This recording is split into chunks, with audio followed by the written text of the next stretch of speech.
Christ witness studio క్రీస్తు సాక్షి channel వీక్షిస్తున్న ప్రేక్షకులందరికీ ప్రైజ్ ది లార్డ్. ఈరోజు మరో మిషనరీ బయోగ్రఫీ తెలుసుకుందాం. బైబిల్ గ్రంథములో మనం చూస్తే దానియేలు గొప్ప ప్రార్థనాపరుడు. దానియేలు దేవునికి ఇష్టుడిగా హృదయానుసారుడిగా జీవించాడు. దేవునికి వ్యతిరేకమైన పని విషయంలో రాజునకు ఎదురు తిరిగినప్పుడు దానియేలును సింహాల బోనులో వేశారు. అయినా కూడా దానియేలు ఏమాత్రము భయపడకుండా చింతించకుండా దేవుని స్తుతిస్తూ, నేను పూజించే దేవుడు శక్తిగల దేవుడు, జీవము గల దేవుడు, నేను నమ్మే నా దేవుడు నిజమైన దేవుడు అని విశ్వసిస్తూ ముందుకు నడిచాడు దానియేలు జీవితంలో మనం గమనిస్తే రాజుగా హెచ్చింపబడ్డాడు. ఇలాంటి హృదయం కలిగిన ఒక వ్యక్తి గురించి ఈరోజు మనం చూడబోతున్నాం. అతడు కూడా తాను వెళ్ళబోతున్నది నరమాంస భక్షకుల చోటికి అని తెలిసి కూడా దేవుని సేవ చేయడానికి మిషనరీగా న్యూ హైబ్రిడ్స్ దీవులకు బయలుదేరాడు. అతనే జాన్ గిబ్సన్ పేటన్.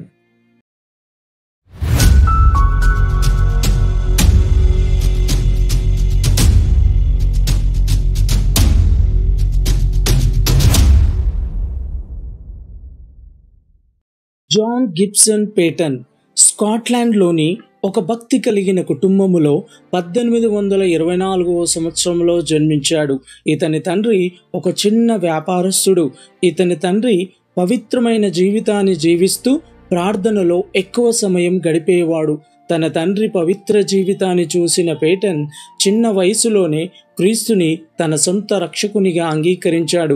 12 సంవత్సరాల వయసులోనే గ్రీకు, లాటిన్ భాషలను అభ్యసిస్తూ తన తండ్రికి వ్యాపారములో తోడుండేవాడు. తర్వాత దేవుని సేవ చేయాలనే ఆశతో వేదాంత విద్యను కూడా అభ్యసించాడు. అలాగే పేదవారి మధ్య సేవ చేస్తూ త్రాగుబోతులు, వ్యభిచారులు, నాస్తికులుగా ఉన్న వారి మధ్య క్రీస్తు ప్రేమను ప్రకటించి అనేకులను యేసు వైపు నడిపేవాడు. అంతేగాక ప్రపంచములోని కొన్ని ప్రాంతాల్లో అనేకులు క్రీస్తును తెలుసుకోకుండానే మరణిస్తున్నారని విషయం తెలుసుకున్న జాన్ పేటన్ గారు వారి మధ్యకు మిషనరీగా వెళ్ళి సేవ చేయాలని ఆశపడి ప్రార్థించాడు. న్యూ హైబ్రిడ్స్ దీవులలో మిషనరీ అవసరత ఉందని గుర్తించాడు జాన్ పేటన్ గారు. దేవుని యొక్క పిలుపుని విని నరమాంస భక్షకులు జీవించే ఆ దీవులకు వెళ్ళుటకు సిద్ధపడ్డాడు. అయితే కొందరు నీవు వాళ్ళ మధ్యకు వెళితే నిన్ను వాళ్ళు చంపుకు తినేస్తారని భయపెట్టేవారు. అయితే జాన్ పేటన్ గారు ధైర్యంగా, ఎలాగూ నేను చనిపోయిన తర్వాత సమాధిలో నన్ను పాతిపెట్టినప్పుడు నా శరీరాన్ని పురుగులు తినక తప్పవు, కాబట్టి క్రీస్తు కొరకు నన్ను నరమాంస భక్షకులు తిన్నా చింత ఎందుకు అనేవాడు. నేను బ్రతికినా చనిపోయినా క్రీస్తు కొరకే అంటూ తన 33వ సంవత్సరం అనగా 1857వ సంవత్సరం వారి మధ్యకు తన భార్యతో పాటు సేవకు బయలుదేరాడు. అలా జాన్ పేటన్ గారు టానా అనే ద్వీపములో ప్రవేశించాడు. ఆ దీవులలో అనేక తీగల ప్రజలు జీవించేవారు. అక్కడ ఒక తీగతో మరో తీగ వారు పోరాడుకొనుచుండేవారు. జయించిన వారు మరణించిన వారి శరీరాలను భక్షించుచుండేవారు. వారి క్రూరత్వాన్ని, మూఢత్వాన్ని చూసిన పేటన్ కన్నీటితో వారి కొరకు ప్రార్థిస్తూ ధైర్యంగా అలాంటి వారి మధ్య పరిచర్య చేయుటకు ముందుకు సాగాడు. బహు మూఢ ఆచారములు కలిగిన జనులు మంత్రములు, తంత్రములు నమ్ముచూ బలులు అర్పించేవారు. అక్కడి వాతావరణం బహు కలుషితమైనందున జాన్ పేటన్ గారి భార్య మరణించింది. అతి కొద్ది రోజుల్లోనే తన చిన్న బిడ్డ కూడా వ్యాధికి గురి అయి మరణించింది. ఆ సమయంలో జాన్ పేటన్ జ్వరముతో బాధపడుతున్నప్పటికీ తానే స్వయంగా తన చేతులతో సమాధులు త్రవ్వి తన భార్యను, బిడ్డను పాతిపెట్టవలసి వచ్చింది. అయినను ప్రభువే నన్ను ఆదరిస్తున్నాడు, ఆయన సన్నిధి నాతో లేని ఎడల నాకు మతి చెలించియుండును అంటూ పట్టు విడవని పేటన్ ఆ నరమాంస భక్షకుల మార్పు కొరకు పట్టుదలతో ప్రార్థించుచుండెను. ఆ జనుల మధ్య బహు సహనముతో క్రీస్తు ప్రేమను చూపించుచు సైగల ద్వారా యేసు ప్రభువును గురించి చెప్పుచు వారి భాష నేర్చుకునుచుండెను. అనేక సార్లు అతనిని చంపడానికి వచ్చిన ఆ నరమాంస భక్షకుల బారి నుండి ప్రభువే తప్పించాడు. ఆ తరువాత దగ్గరగా ఉన్న అనీవా అనే ద్వీపమునకు కూడా వెళ్ళి వారి భాష నేర్చుకొని వారి మధ్య బహు సహనముతో ప్రయాసపడెను. అక్కడి వారు అనాగరికులు. నీరు ఆకాశం నుండి కురుస్తుందని మాత్రమే ఎరుగుదురు. అయితే ఒకసారి నీటికి బహు కొరత కలుగగా పేటన్ ఒక బావిని త్రవ్వడం ప్రారంభించాడు. ఆయన చేస్తున్నది ఎవరికి అర్థం కానందున భయపడి వారెవ్వరు బావి దగ్గరకు రాలేదు. ఇంచుమించు ఆయన ఒక్కడే బావిని త్రవ్వి ఆ బావి నీటిని వారికి అందించాడు. అది చూసిన ఆ ప్రజలు ఆశ్చర్యపడి పేటన్ దేవుడే నిజమైన దేవుడు అని అనుచు క్రీస్తును తమ ప్రభువుగా అంగీకరించారు. హనీవ ప్రజలు బహు అనాగరికులు. స్త్రీలు కొద్ది వస్త్రాలు మాత్రమే వేసేవారు. పురుషులు చిన్న బిడ్డలు దాదాపుగా దిగంబరులుగా ఉండేవారు. వీరు పాములను ఆరాధించేవారు, చిన్న బిడ్డలను బలి ఇచ్చేవారు.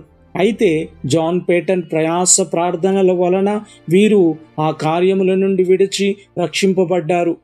ద్వీపము యందు నమ్మకై అనే నాయకుడు మొదట ప్రభువును అంగీకరించాడు. తర్వాత అనేకులు మారారు. చివరికి కన్నీటి ప్రార్థనతో పట్టుదలతో వారి మధ్య చేసిన పరిచర్య వలన ఆ న్యూ హైబ్రిడ్స్ దీవులలో 7 మైళ్ళ పొడవు 2 మైళ్ళ వెడల్పు ఉన్న అనీవా ద్వీప వాసులంతా క్రీస్తును అంగీకరించారు. 1899లో పేటన్ గారు అనీవా భాషలో క్రొత్త నిబంధన గ్రంథాన్ని సిద్ధపరిచాడు. 88 ఏళ్ల వయస్సులో పేటన్ను విశ్రాంతి తీసుకోమని డాక్టర్స్ ఎంత చెప్పినా లెక్క చేయకుండా ఉత్తరాలు వ్రాయటలోను, కాలినడకన గృహాలు దర్శించుటలోను, ప్రార్థించుటలోను, అర్ధరాత్రి వరకు లేఖలు వ్రాయిచు బైబిల్ను తర్జుమా చేయటలోను అలా ప్రతిరోజు ఏదో ఒక పని దేవుని కొరకు చేయందే కొంచెమైనా విశ్రాంతి తీసుకున్నట్టుకు ఇష్టపడేవాడు కాదు. అలాగున జాన్ పేటన్ ప్రపంచములోని పలు ప్రాంతములను సంచరించి ప్రభువు తనకు అప్పగించిన గొప్ప సేవ చేశాడు.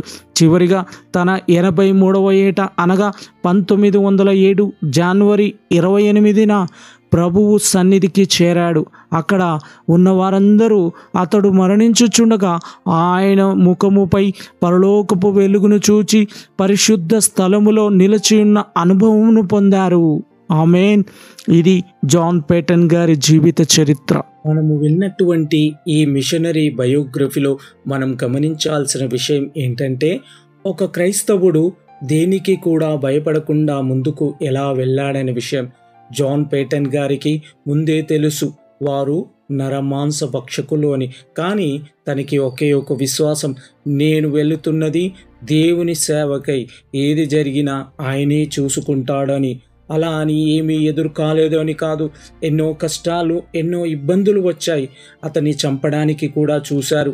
అన్నిటినీ ఎదుర్కొని పోరాడి దేవునిపై విశ్వాసముతో జయించాడు.